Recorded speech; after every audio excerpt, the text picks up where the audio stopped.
Hi sir. Yeah sir నిన్న చూసాం మనం దుర్గారావు కేసు అంటే జగన్ గారి పైన రాయేసిన ఆ వ్యక్తిని అతను నిర్దోషి అని చెప్పేసి పోలీసులు వదిలేయడం చూస్తున్నాం. అయితే దీంట్లో పెద్ద స్కెచ్ ఉంది. పోలీసులే డ్రామా ఆడుతున్నారు. డైరెక్ట్‌గా చంద్రబాబు గారినే ఇరికిస్తారు అని చెప్పేసి వాళ్ళ ప్లాన్‌లో ఇది భాగమని అంటున్నారు. మరి దీంట్లో నిజమెంతుందంటారు? నిన్న ఏం జరిగిందంటే ఒక డ్రామాటిక్ టర్న్‌గా చెప్పుకోవచ్చు. ఒక నాటకీయ పరిణామం జరిగింది. అదేందంటే ఇప్పటివరకు ఏ2గా వాళ్ళు లీకులిచ్చిన దుర్గారావుని హ్మ్. వదిలేశారు. వాళ్ళ ఇంటి దగ్గర తీసుకెళ్ళి ఒడ్రి కాలనీలో వాళ్ళ ఇంటి దగ్గర వదిలిపెట్టి 160 కింద నోటీసులిచ్చారనమాట. ఓకే. అంటే 160 కింద నోటీసులంటే అర్థమేందంటే ఎప్పుడు విచారణకు పిలిచినా రావాలి అని చెప్పి నోటీసులిచ్చేసి వచ్చేశారు. సో ఇది చాలా మందికి ఆశ్చర్యాన్ని కలిగజేసింది. దీనికి కారణం ఏందంటే మొన్నటి వరకు దీంట్లో ఏ1గా సతీష్‌ని పెట్టారు. అతన్ని జైలుకి పంపించారు. ఇప్పుడు అతను నెల్లూరు సెంట్రల్ జైల్‌లో ఉన్నారు. దాని తర్వాత సతీష్‌ని కస్టడీలోకి తీసుకొని మళ్ళీ విచారణ చేయాలని కూడా పోలీసులు అనుకుంటున్నట్టు తెలిసింది. ఓకే. అట్లాగే దుర్గారావుని 16వ తేదీ అదుపులోకి తీసుకున్నారు. ఆ విషయం వాళ్ళ అమ్మ, భార్య వీళ్ళందరూ కూడా మీడియాకి చెప్పారు. అక్కడ హ్మ్. ఆందోళన కూడా చేశారన్నమాట. So, okay. ఈ కాంటెక్స్ట్‌లో దుర్గారావుని ఏ2గా పెడతారని, దుర్గారావు ద్వారా బోండా ఉమ నేర్పిస్తారని, బోండా ఉమ కూడా ఆందోళన వ్యక్తం చేశాడు. ఆయన 2, 3 సార్లు మీడియాతో మాట్లాడారు. సో, ఇది దుర్గారావు నా అసిస్టెంట్ అని చెప్పి నన్ను ఇరికిస్తున్నారు అని ఆయన చెప్పారు. సో, ఇప్పటివరకు కూడా అందరికీ ఉన్న ఒక అంచనా ఏందంటే, పోలీసులు దుర్గారావుని ఏ2గా కోర్టుకి పెట్టబోతున్నారు. దాని తర్వాత దుర్గారావు ద్వారా దుర్గారావు కన్ఫెస్ చేశాడని చెప్పి, బోండా ఉమ్మను కూడా ఈ కేసులో ఇరికించబోతున్నారనేది చెప్పారనమాట. ఓకే. బట్ ఇప్పుడేందంటే సడెన్‌గా నిన్న మొన్న సాటర్‌డే తీసుకెళ్ళి దుర్గారావుని వాళ్ళ ఇంట్లో వదిలేశారు. హ్మ్. సో, ఇప్పుడు పోలీసుల స్కెచ్ ఏంటి? పోలీసుల ప్లాన్ ఏంటి దీంట్లో? అనేది ఇప్పుడు స్పెక్యులేషన్‌కి కారణమైంది.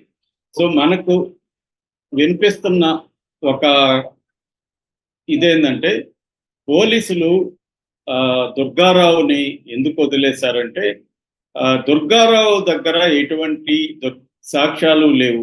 దుర్గారావు మీద వాళ్ళు కేసు పెట్టడానికి ఎటువంటి ఆధారాలు వాళ్ళకి దొరకలేదు. అంటే దుర్గారావు ఫోన్‌ని పరిశీలించారు.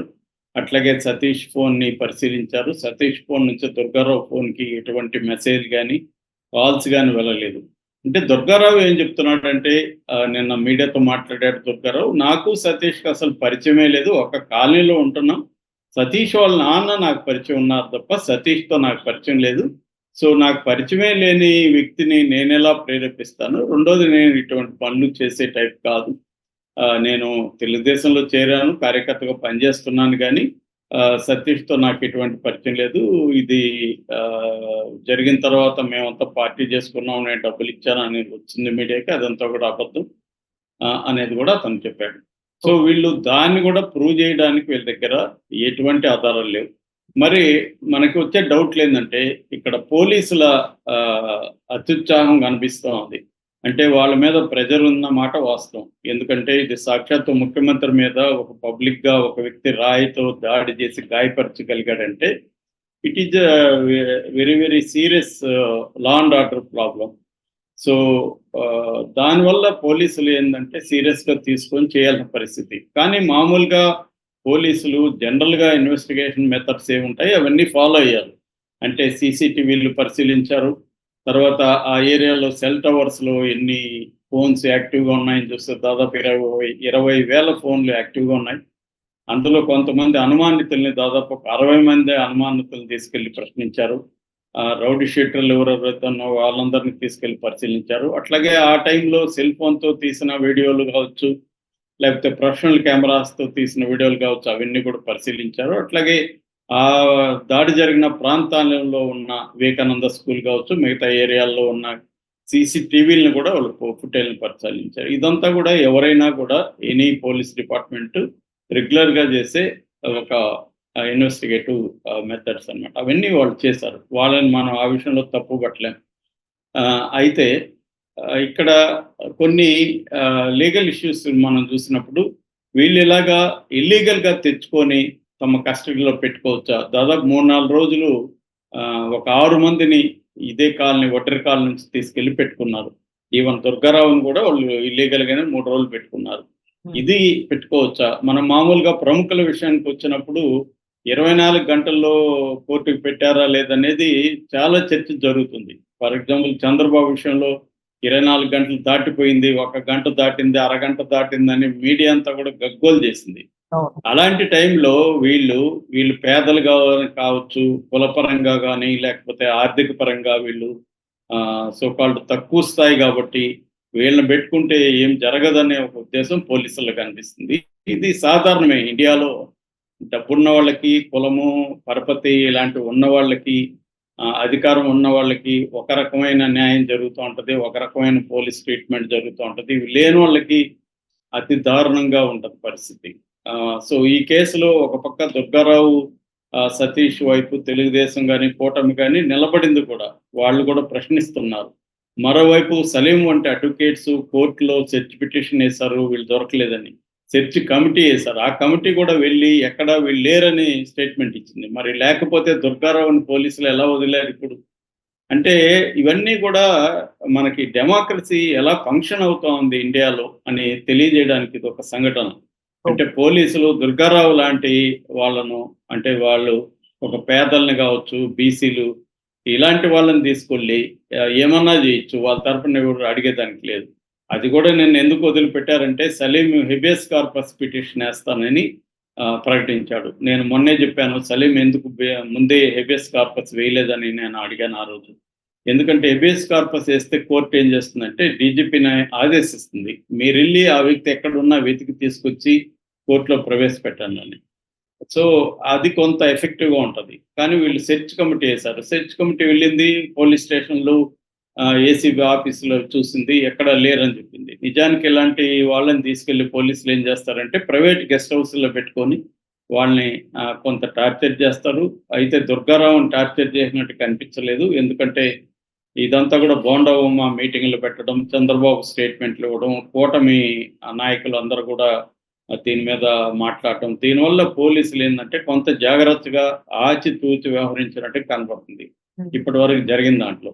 అయితే ఈ నెక్స్ట్ ప్లాన్ ఏంటి? పోలీసుల వ్యూహం ఏంటి? అంటే ప్రధానంగా ఆరోపణలు ఏమొస్తున్నాయంటే పోలీస్ వ్యవస్థ అంతా కూడా ప్రధానంగా ఇప్పటికి కూడా జగన్‌కి అనుకూలంగానే వ్యవహరిస్తుంది. ఎందుకంటే డీజీపీ రాజేందర్ నాయుడు గాని, రాజేందర్ రెడ్డి గాని, తర్వాత జవహర్ రెడ్డి సీఎస్ గాని వీళ్ళందరూ కూడా జగన్ పెట్టిన వాళ్ళే కాబట్టి జగన్‌కి అనుకూలంగా వ్యవహరిస్తున్నారని వాళ్ళ మీద ఈసీకి కూడా ఫిర్యాదులు అందాయి. సో ఈ కాంటెక్స్‌లో పోలీసులు కూడా జగన్‌కి అనుకూలంగా వ్యవహరిస్తున్నట్టుగా మనకు అర్థమవుతుంది.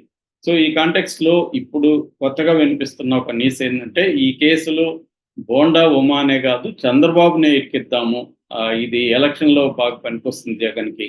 ఎందుకంటే మొన్నటి వరకు తెలుగుదేశం వాళ్ళు ఆరోపిస్తున్న ఆహ్, జగనే తన మీద దాడి చేసుకున్నాడనే వాదన వీగిపోయింది. జగన్ అయితే దాడి చేసుకోలేదు. ఎవరో ఒకడు రాయేశాడు. ఆ రాయి వేసిన వ్యక్తి సతీష్ అని వీళ్ళు ఇప్పుడు చెప్తున్నారు. సతీష్‌కి ఎవరైనా చెప్పారా? డబ్బులిచ్చారా వేయమని? లేకపోతే సొంతంగా అతనే వేశాడా? ఇవన్నీ ఇంకా పోలీసులు ఏమీ చెప్పలేదు. మామూలుగా అయితే క్రాంతి రాణా టాటా విజయవాడ కమిషనర్ ఆయన ప్రెస్ మీట్ పెట్టి డీటెయిల్‌గా చెప్పాడు. కానీ ఇప్పుడు ప్రెస్ మీట్ పెట్టట్లేదు. దీనికి కారణం ఏందంటే ఈసీ ముఖేష్ కుమార్ మీనా రానాకి చెప్పినట్టుగా అర్థమవుతుంది. నువ్వు ప్రెస్ మీట్లు పెట్టొద్దు అని చెప్పినట్టుగా. అందుకని ఇప్పుడు పోలీసులు ప్రెస్ మీట్లు కూడా పెట్టట్లేదు. అఫీషియల్‌గా ఏ రకమైన వెర్షన్ కూడా బయటికి రాలేదు. సో ఇప్పుడు మనకు అనఫీషియల్‌గా వస్తున్న దాని ప్రకారం దీంట్లో బోండా ఉమాతో పాటు చంద్రబాబును కూడా ఎక్కించడం ద్వారా ఆహ్, ఒక ఎలక్షన్‌లో చంద్రబాబు, బోండా ఉమ వీళ్ళు అందరూ కలిసి జగన్ మీద హత్యా ప్రయత్నం చేశారు అన్న ఒక నెరేటివ్‌ని జనంలోకి తీసుకెళ్తే మనకి ఎంతో కొంత ఉపయోగపడుతుంది అనేది జగన్ అండ్ బ్యాచ్ ఆలోచిస్తున్నట్టుగా మనకు అర్థమవుతుంది. ఆ రకంగా పోలీసులు మూవ్ అవుతున్నట్టుగా తెలుస్తుంది. సో ఇది నాకు తెలిసి ఈరోజు రేపట్లో క్లారిటీ వచ్చే అవకాశం ఉంది. చంద్రబాబు మీద నిజంగానే కేసు పెడతారా? దానివల్ల అదేమన్నా బూమరాంగ్ అయ్యే అవకాశం ఉంటదా? అవన్నీ తెలియాలంటే మనకి ఈరోజు రేపు టైం అయితే పట్టే అవకాశం ఉంది.